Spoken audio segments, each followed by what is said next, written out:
Everybody, Sheldon Dingwall here, NAMM 2025. Nate Navarro, man, always awesome to see you. And he's actually behind the camera. Hey.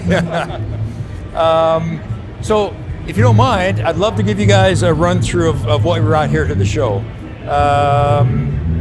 This is actually a limited run for Ish Guitars in Syracuse. And it was their idea to do a fade from purple to Laguna Blue. We brought it just so we could show other people that, hey, if you'd like a limited edition finish, let's talk. It's an NG3 with the new minimalist bridge, all black hardware, micro switch. That was something that our customers would randomly break, and if you weren't careful with sliding it into your gig bag, you could catch it on something, and that was pretty hard on the switch. So now we've solved that problem. The new Super P1. This is a project we've been working on for 3 years now, and what the deal with this is, it's based on our Super P, which is also based on, of course, the most iconic instrument ever. What we did was we thinned the body so that we could reduce the weight without doing a chamber. I love chambered instruments, but to me, that is the opposite of a P-tone. Minimalist bridge. One of the ideas behind the minimalist bridge is it sits in a pocket and there's a shim underneath. What that allows you is if you have a really heavy technique, instead of raising your saddles, which puts stress on the string and could cause premature breakage, you raise the entire bridge. And that way you can have a high action if you want, or a low action if you want, by adjusting the shims, and then the saddles are really only for fine tuning. Instead of Tort, we have a really talented artist on the team, Hugh Fisher, and Hugh hand painted these pickguards. He did 20 variations, and now they've been digitized, and now they're UV printed. They're slightly transparent, so you see the reflection of the finish through the pickguard. So this pickguard on white has lots of pop to it. If you put it on black, it's a lot more muted looking. So it adjusts itself to the color of the bass. John Taylor. John Taylor has been an endorser of ours for a few years now. And as we were developing his model, we were also having a conversation with Rupert Neve Design. And so they developed the very first Rupert Neve Design onboard electric bass preamp specifically for us. And I got to tell you, those guys are audio magicians. So studio quality, you can crank the treble and there's zero hiss. Then if you want, there's a passive treble. You can roll down the passive treble and get kind of the high end of a Pultec. And it really does, I don't understand it, but it does kind of magical things with the upper mids. It's really sweet. The Taylors were all visually modeled after the Rio album. And so they had two stripes, a green and an orange. We had feedback from customers who wanted to sit back in the visual mix. And so we came up with the JT Stealth. So metallic black, those stripes, relatively lightweight. The body is Niato, which is like a lightweight version of mahogany, super resonant. Available in 4 and 5. I was down in Nashville in October, and I was blown away by the musicians I met. The Broadway guys, some of those guys are playing 12 hours a day. I met one guy with a catalog in his head of 4,000 songs. And then I went to spend a day in the studio with some of the recording guys and got to learn more about what their life is like. And what I came back was, these guys are Fender guys.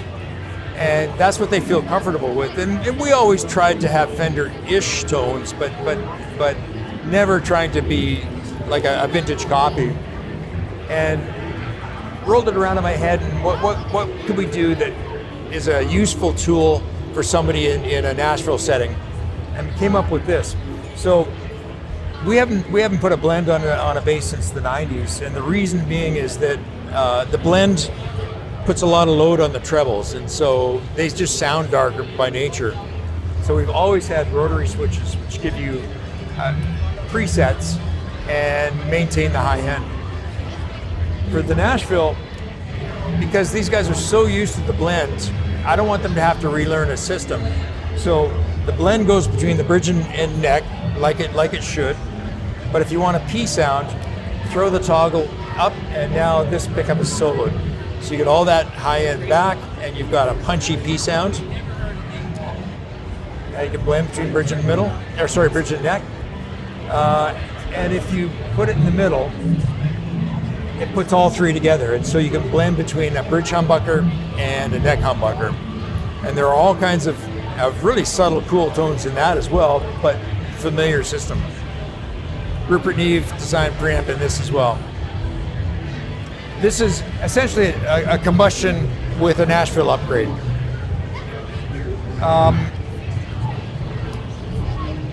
We have two master builders. We have Paul Hilliker. Paul has been with us since he was still a teenager. And I could see that Paul's talent the minute I saw his second guitar that he had ever made. I went, this guy, he's got it.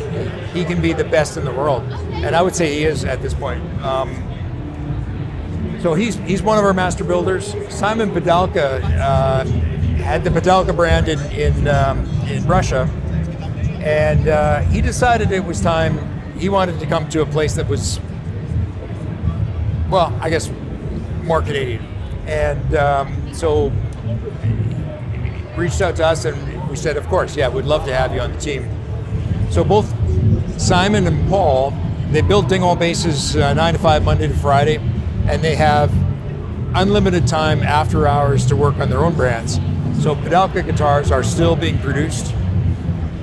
Hilliker guitars, which is Paul's brand, those are being produced and can be ordered, and so it's a really neat collaboration.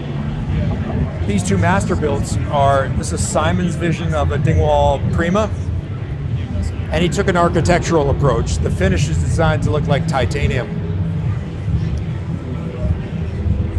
Black flame maple all throughout in the contrast stripes, two-piece neck. He used aluminum for the inlays, and just did a beautiful job.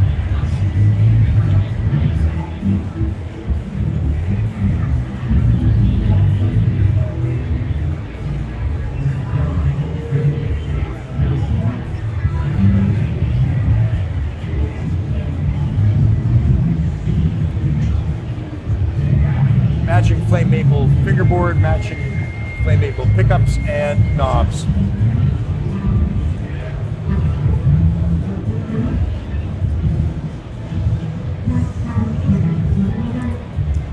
And then we did the same thing with Paul. Paul, if you were to build a Prima Artist the way you want to build it, what would you do? And Paul loves blacked out instruments. And so one piece flame maple body, flame maple in the neck, brass bullseyes for side dots. If you notice, one of the key features of the Prima Artist is the grain cuts right through the plates. So every plate has been cut out of the body before it's been glued together, and then very carefully kept track of and finished so that it matches. There are only 5 knobs in the world like this because they've been made from cutoffs of the body, so they perfectly match the body. Just don't lose one, please. Same thing with the pickups. The grain goes right through the pickups. Paul wanted to do the black and gold theme, so Evo gold frets, brass saddle screws, and then the brass side dots.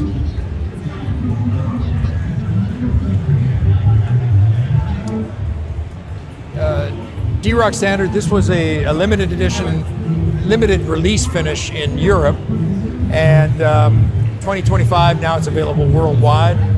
We're all kind of Star Wars geeks, so the Stormtrooper look is kind of one that we love. Lee Sklar. Lee has been endorsing our basses. This is the 30th year he's been endorsing us, and so over half of his career, which I'm super proud to be associated with him. One of the most recorded humans in history.